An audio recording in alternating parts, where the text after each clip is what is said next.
민주당이 계속해서 거부하다가 3+1에서 합의안마저도 한 발 물러서서 결국에는 비례대표 의석은 그대로 가게 됐습니다. 물론 이 중에서 30석을 연동형 비례를 한다. 정의당이나 군소정당은 여기에 큰 의미를 부여하고 있고 나머지 의석 17석은 기존대로 배부가 되는데 현재 민주당, 한국당, 바른미래당, 정의당이 이제 리얼미터가 16일부터 20일까지 조사한 여론조사 지지율을 기반으로 계산을 해봤더니 이게 여러분들이 직접 계산하기엔 굉장히 복잡하고 잘 안 나오더라고요. 이렇게 나옵니다. 어쨌든 비례를 합쳐보면 47석이죠.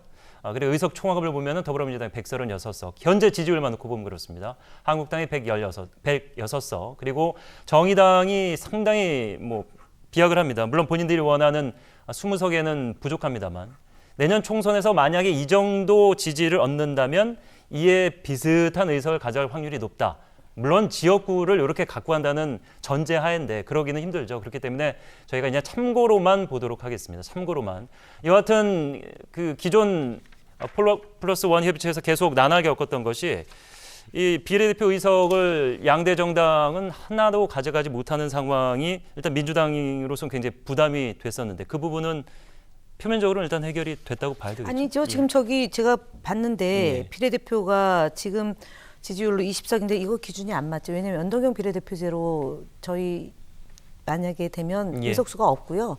지역 순수 비례대표에만 대략 한 7, 8석 가능한 걸로 알고 있어요. 사당만 놓고 봤을 때는 지금 4당만 놓고 보면 이렇게 나온다는 얘기입니다. 여기 우리공화당도 있고 그렇죠. 나머지 야당들이 너무 많아서 있기 저희가 그걸 때문에 계산할 수가 그래서 없었어요. 실제로 비례대표 숫자는 안 맞다라고 보면 대략 한 125석 정도가 아마 저희 더불어민주당일 겁니다. 지금보다도 의석수가 더 줄어드는 게 되죠. 당시에 20대 국회에서 저희가 각 야당 시절의 지지율보다 지금 지지율이 더 높게 나오는 거라고 보면 저희가 그럼에도 불구하고 의석수가 줄어들 수 있다는 것을 명확히 알고도 불구하고 했던 건 뭐냐면은 비례성과 그다음에 그 소수 군소정당이 표가 사표가 되는 것을 방지하자라는 그런 취지를 존중했다는 것 하나하고요.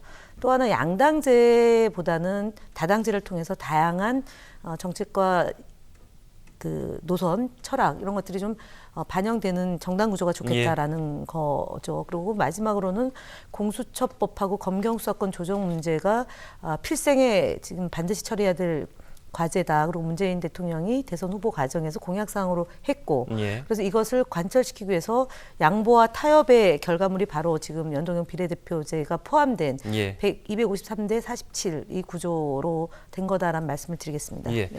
한국당에서 이제 이 연동형 비례대표제가 여하튼 통과가 되면은 얘기했던 게 있죠.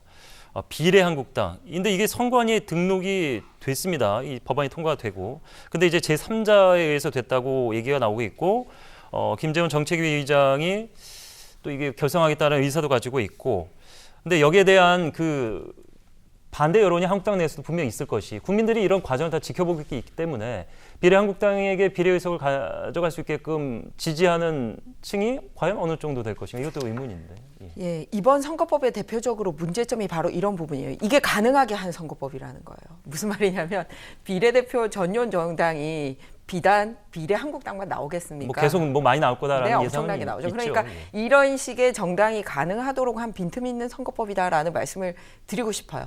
그렇다면 지금 이거는 원래는 실행하기 위한 걸로 이제 한국당에서 얘기를 꺼낸 것보다는 이런 문제점이 있을 수 있는 법안이니 잘 생각하고 이런 사태가 발생하지 않도록 하자라고 사실은 문제제기 차원에서 이거를 했는데 아니 이런 식으로 필리버스터도 못하게 하고 쪼개기 국회 해가지고 선거법 야당 제외하고 자기들끼리 통과시키면 어떤 식으로든 현 정부를 견제하기 위한 진정한 야당 그러니까 위성 여당이 아니라 진정한 야당으로서 활동하기 위해서라면 여러 가지 법이 허용하는 한도 내에서 생각해 볼 수밖에 없지 않을까라는 생각이 듭니다. 그리고 또 하나는 앞서 우리 김현 의원님하고 앵커께서 서로 이렇게 의석 가지고 말씀을 나누셨잖아요. 오늘 아침에 조간신문 봤더니 지난 20대 선거를 이번 선거법으로 바꾼 의석 분석을 해뒀던데 모든 언론사가 다 달라요. 그렇습니다. 다 조금씩 다르고요. 그 말이 무슨 말이냐면 아니 그 언론사에 똑똑한 기자들이 붙어서 계산을 해도 이렇게 언론사가 다르게 나올 정도로 복잡한 선거법. 이 말은 국민들이 뽑으면서 누가 마지막에 어떻게 당선될지 모르는 이런 식의 선거가 이루어진다는 게 상당히 문제가 있다는 거예요. 왜냐하면 선거라는 거는 명확해야 되거든요. 내가 찍는 표가를 향해서 어떤 순서로 누가 당선이 되겠다라는 게 이제 직접 선거, 보통 선거 이런 거를 보장을 하는 거란 말이에요. 그래서 헌법학자들 중에서는 여기에 문제가 있다라는 얘기를 했고요.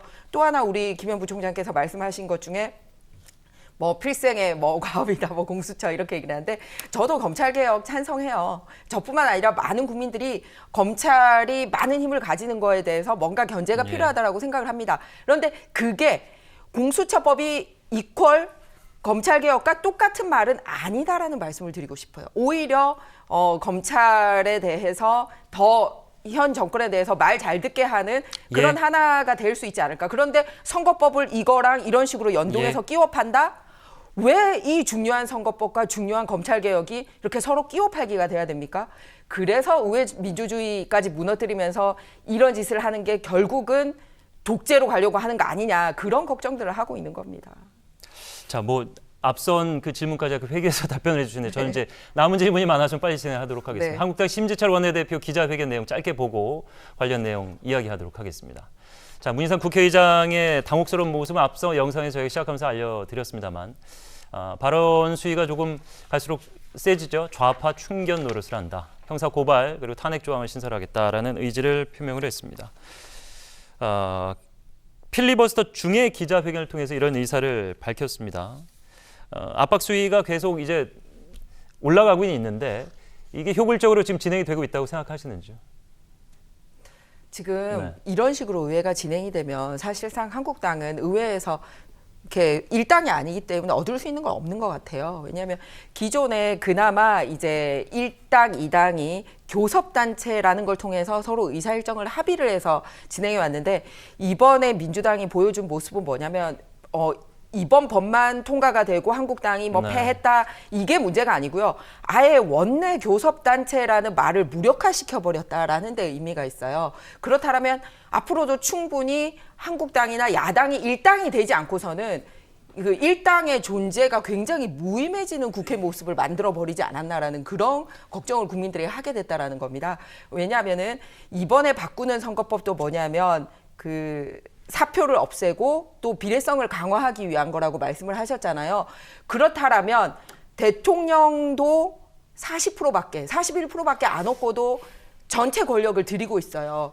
그런데 상권 분립을 하기 위해서 대통령제에서는 그러기 때문에 입법부도 똑같이 그런 권력을 보장을 해주는데 대통령 권력은 40%만 얻어도 100을 다 가져갈 수 있게 해주면서 국회 야당 권력은 이렇게 쪼개기 하는 법을 가는 부분 이게 다음번 국회까지 굉장히 문제가 될 거다라는 말씀을 드리고 결국은 한국당이 이번에 뭐 실패하고 이런 게 문제가 아니라 전반적으로 의회 민주주의에 대해서 한번 생각해 볼 타이밍이 되지 않았나 그런 생각이 듭니다. 국정원을 동원하고요. 기무사를 동원해서 또 경찰을 동원해서 2012년 대선을 치르고 2016년도에 특활비, 국정원 특활비를 통해서 총선을 치렀던 자유한국당의 후예들이 얘기할 만한 내용은 아닌 것 같습니다. 의회 독재 민주주의를 유린한다 이런 얘기는 사실상 저희가 볼 때 국민들의 수준을 놓고 보면은 특활비를 통해서 여론을 조작해서 총선을 치렀던 그 정당인데 지금 의회 민주주의를 갖고 좌파의 충견이다 이런 얘기를 하는 것 자체가 상식적인 국민들의 눈높이에 맞지 않다라는 거고요. 과격한 용어를 쓴다고 해서 그것이 정당성을 입증되는 거 아니다라는 점 말씀드리고요. 지금 일어나고 있는 국회에서의 논의 구조는 자유한국당이 걷어차서 장외로 나가면서 굉장히 오랜 시간 충분한 논의를 할 수 있음에도 불구하고 하지 않았다라는 점입니다. 그리고 한교안 대표는 오만하게 정당을 운영하고 있는 거죠. 공수처법을 논의한다라고 되어 있는데 20대 국회에서 논의하지 말고 21대 국회에 논의하자라고 논의 시간 아예 없애버렸습니다. 이건 곧 뭐냐면 선진화법으로 위반되어 있는 국회의원 60명에 대해서 검찰과 짜고 치는 고스톱을 하고 있다. 검찰이 봐주고 있기 때문에 공수처법을 처리하지 않으려고 하는 한교안 대표의 논리하고 맞닥뜨려져 있다는 점입니다. 그래서 지금 진정으로 국민들이 볼 때 독재적인 논리와 그다음에 독재 후예들이 하고 있는 이 태도, 국회를 에워싸고 선진화법 위반한 국회의원도 있고 또 폭력 행위를 하고 있는 국민들이 있습니다. 자유한국당 지지자들이 그렇게 동원돼가지고 몇 날 며칠을 국회를 능멸했습니다. 이것이 민주주의를 파괴하는 것이지 어찌 국회의원들이 모여서 정상적인 논의를 통해서 상정한 법안이 독재라고 얘기할 수 있겠습니까? 예.